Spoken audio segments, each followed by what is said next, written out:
Hey friends, I'm Michelle, and I want to thank MSA for giving me a chance to tell my story. Ever since I can remember, I've been jumping from one foster home to the other. I used to feel like I was never going to find my place. But then Miss Emily stepped in, my rock star caseworker. Miss Emily used to be a foster child too, just like me, and she always told me how she understood my feelings. On my 9th birthday, I arrived at my 4th foster home feeling a mix of emotions, but Miss Emily was there to calm my nerves.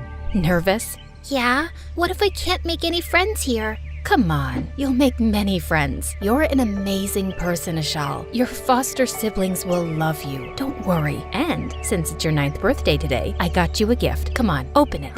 When I opened the box, I was stunned to see the prettiest necklace ever. OMG, is this for me? Wow, I've never gotten a gift before. Thank you so much, Emily. I love you. Love you too, kiddo. Come on, let's get you inside. The moment I stepped through the door, I knew things were gonna be different. First, because the house had 4 kids, all different ages. And second, the foster mom was really cool. She gave me pretty clothes, the best food, and the comfiest bed ever. But it was just a week in, and I felt the other foster kids being a bit jealous of me. One sunny afternoon, all the kids gathered to play hide and seek. I saw them forming teams and planning their secret hiding spots, and my heart sank as I stood there, unnoticed and left out. Oh, look who decided to grace us with their presence. Must be nice being the foster mom's favorite. I think she's nice to everyone, right?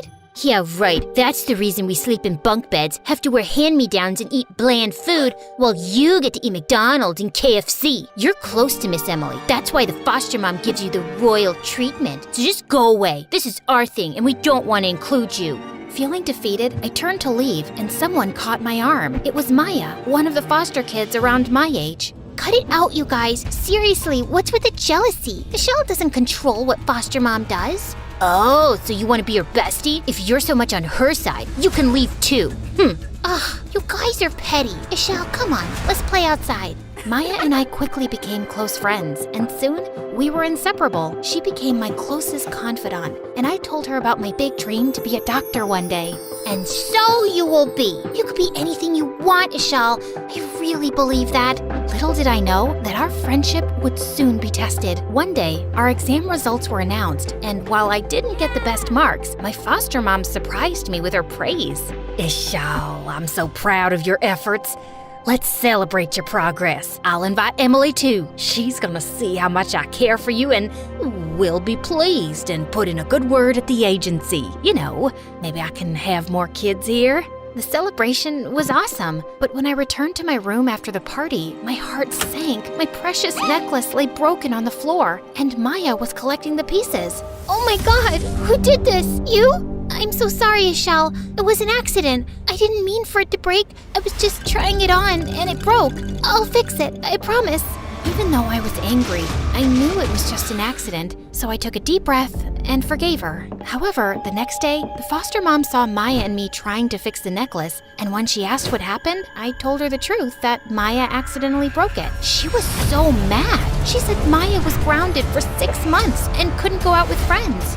Maya, can I help you?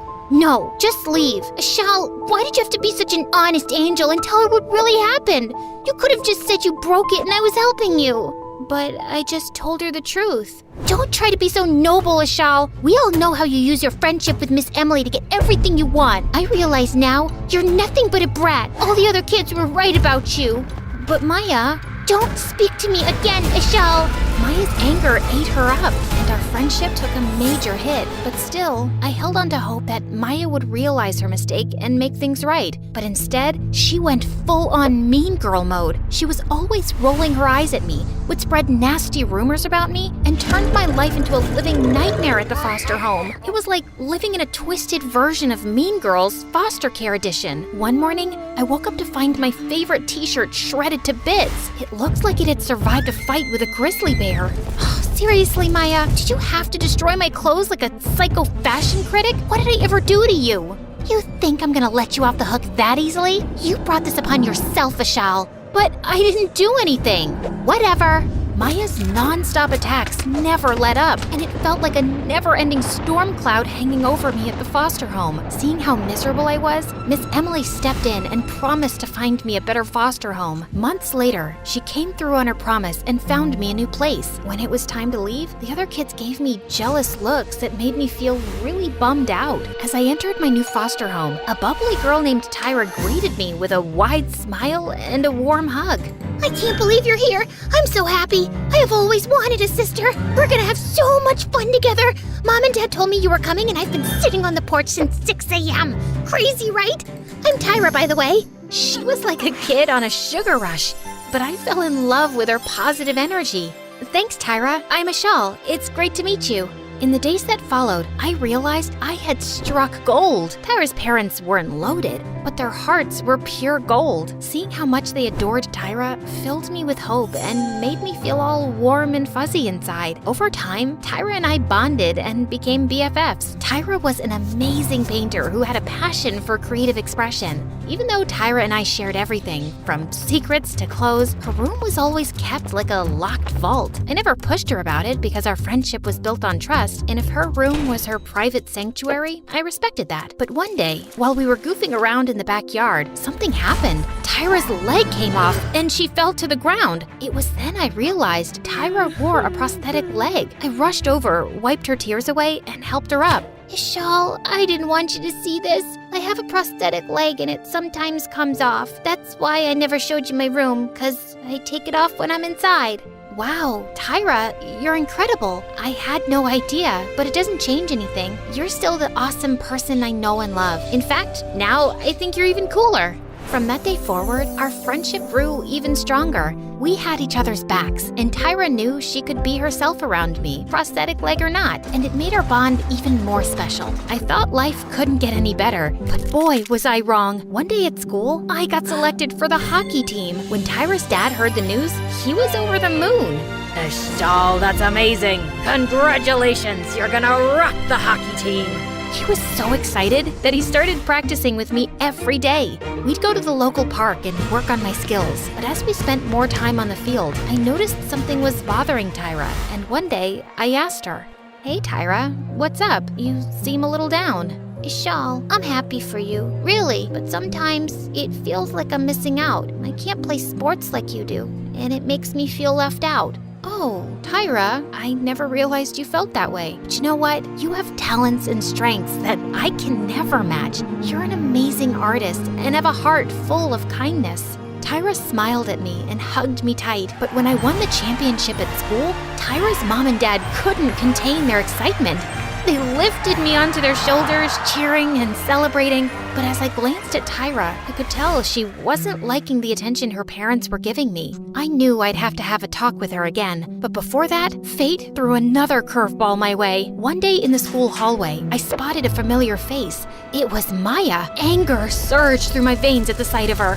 "What are you doing here?" What do you mean? You think only you can get a nice foster home and get into a good school? Are others not worth it? Guess what? A very nice and loving family has adopted me, and I'm living the good life. Good for you. Listen, Ishal, stay out of my way, and I'll stay out of your way. Understand? You better understand. I hoped Maya would actually stay away, but man was I mistaken. One day, I caught sight of her chatting with Tyra, and my gut screamed, uh-oh, something's up. I rushed over, ready to confront Maya and set things straight.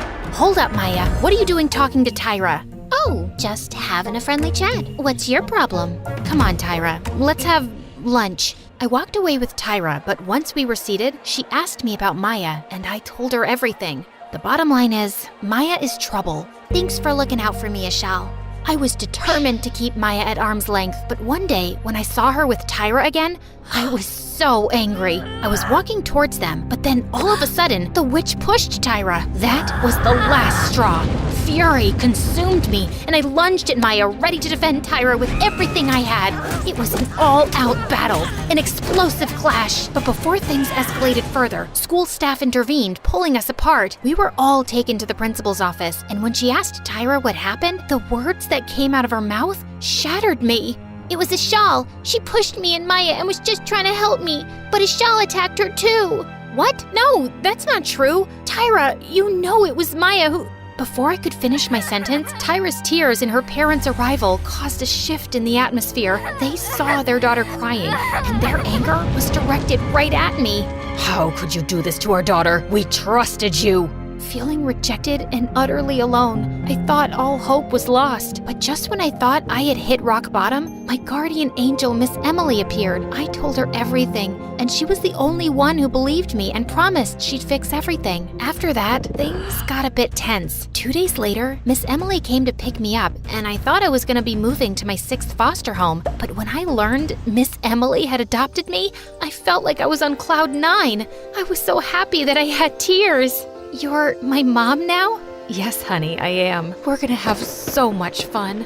And indeed, we did have a blast. Emily and I went on exciting holidays, exploring new places and creating wonderful memories. We laughed, we played, and we grew closer with each passing day. Emily also enrolled me in a new school where I worked my butt off to achieve my goal of becoming a doctor. As time passed, I worked hard and excelled in my studies. I even received a scholarship to a great college. Following my passion, I became a doctor, and I chose to help people with prosthetic limbs just like Tyra. One day, as I was checking patients at the clinic, I saw a familiar face. It was Tyra. Recognizing me, she looked ashamed. I decided to keep a poker face and act cool. I worked on creating a state-of-the-art prosthetic leg for Tyra. When it was ready, she looked at it with tears in her eyes and finally opened up.